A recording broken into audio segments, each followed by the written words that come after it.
Welcome to FedScoopTV. I'm Camille Tootie. I'm sitting here with Turk, who's the CISO at the Commerce Department, and we're going to talk a little bit about his government career. Welcome. Thank you. Tell me a little bit about your first job in government and what you learned from that. Well, I've had my whole career has pretty much been in government, but my first job was right out of college. I was commissioned as a Navy ensign, and I went to a ship. And so right from the get-go, I was managing people, responsible for funds, responsible for people's lives, responsible for materials and stuff in the support of the ship. So I've been in management positions ever since from that beginning. Now I did retire from the Navy, and my first actual government job was as the Deputy CIO at the Office of Justice Programs within the Justice Department. And in that role, I was responsible for the grants management system, a couple of other systems that OJP had, and basically just the grants management process for the Department of Justice.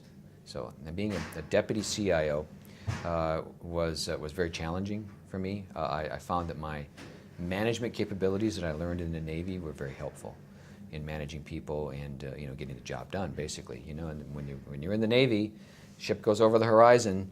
You have to make sure everything's there, everything's right, everything's working, and that kind of an experience helped me as I transitioned to the government. What else did you do that kind of helped shape your career going forward? Well, I think there's a couple of things in a general sense that I did during my Navy career. I found, first of all, that it was beneficial to position yourself with mentors. So if you get in a position, you're able to have a job where there are other senior leaders who you respect and who you admire the way they manage, the way they do their business. It's very important to learn from them, because obviously if they've progressed in their career to that point, they're obviously doing something right. So to learn from them was very, very valuable. The other thing is that throughout my career, I found that it's also very beneficial to have positions of significant responsibility, basically where you're on your own, so that you are the leader, you're the person responsible and accountable, and in your work life, in your work career, those kind of jobs demonstrate that you can do what you need to do to get the job done, that you've got the management capabilities to be able to do that, and the acumen to be able to be successful in management environments.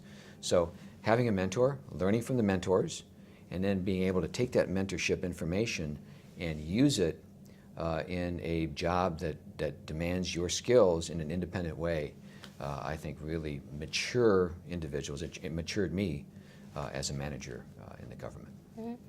And what advice do you have for young feds who might feel overwhelmed in their roles? Well, I think in today's environment, everybody in the government feels overwhelmed. I would recommend that there's certain entry points that will get you a leg up in promotions. And fortunately or unfortunately, in the security world, that involves certifications. And that's also, a characteristic of all of IT in general in the federal government. Having in the security world, a CISSP, a CISM, or some other kind of a qualification, it oftentimes gets you in the door. It's not going to be a delimiter or necessarily the item that's going to get you the job, but it demonstrates that you've got a certain level of expertise. And I think that's important. Then once you get into a position where you use that knowledge, being successful and adding value to your superiors and being presented as a valuable person, a valuable member of the team, then is the next thing that you have to do. What's the best career advice you've ever received? The best career advice I received was from an admiral, two-star admiral. And this applies to the IT security world, but it also, I think, kind of transcends all government jobs. And that was, you need to come to your superiors, your bosses, and tell them what is in the art of the possible. And what I mean by that, in an IT world, technology moves very, very quickly. You're dealing with functional people who are not technicians by and large. They don't understand the ins and outs of computers, IT, even IT security. So then you become the subject matter expert. You need to go to them and say, okay, we can do this job better if we apply technology in this way. And then being up on the cutting edge technology, and then going to your superiors and giving them solutions to their functional problems and telling them what's in the art of the possible to make their jobs easier. That's, I think, a really powerful tool. And what resources are out there for young feds to leverage if they want to advance their careers? There's a lot of training opportunities. There's always, I've found, mentorship opportunities, talking to folks that are in senior executive positions. Most senior executives are more than happy to sit down and share their knowledge, share what it took for them to move forward.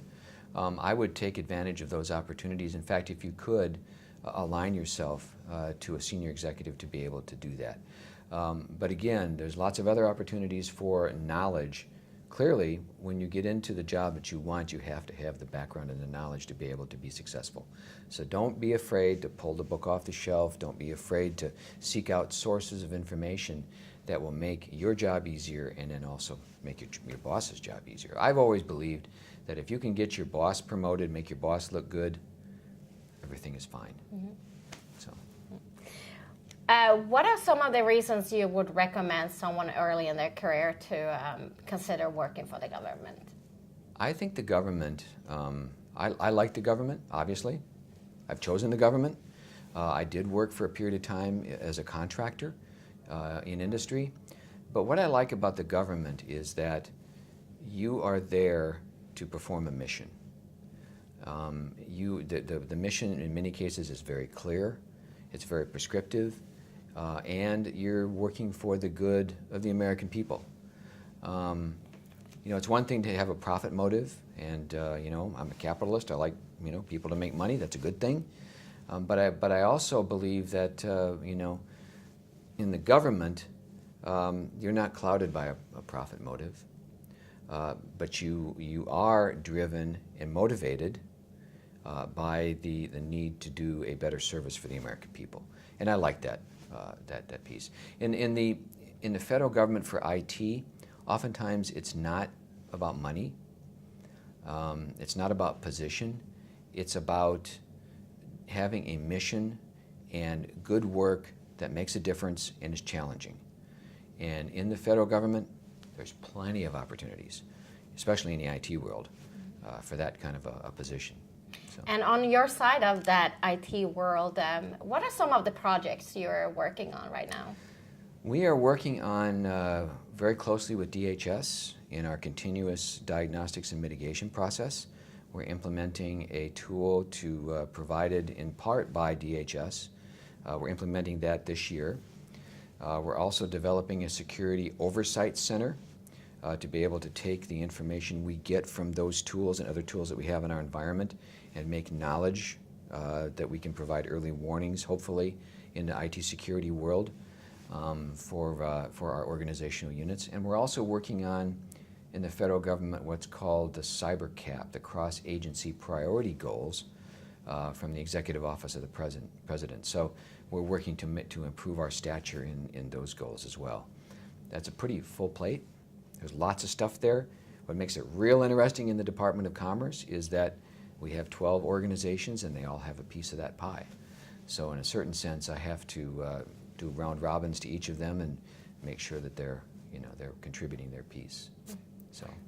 Rod, it's been a pleasure having you on FedScoopTV, and thank you for being a FedMentor. We appreciate it. Well, thank you very much. I appreciate it.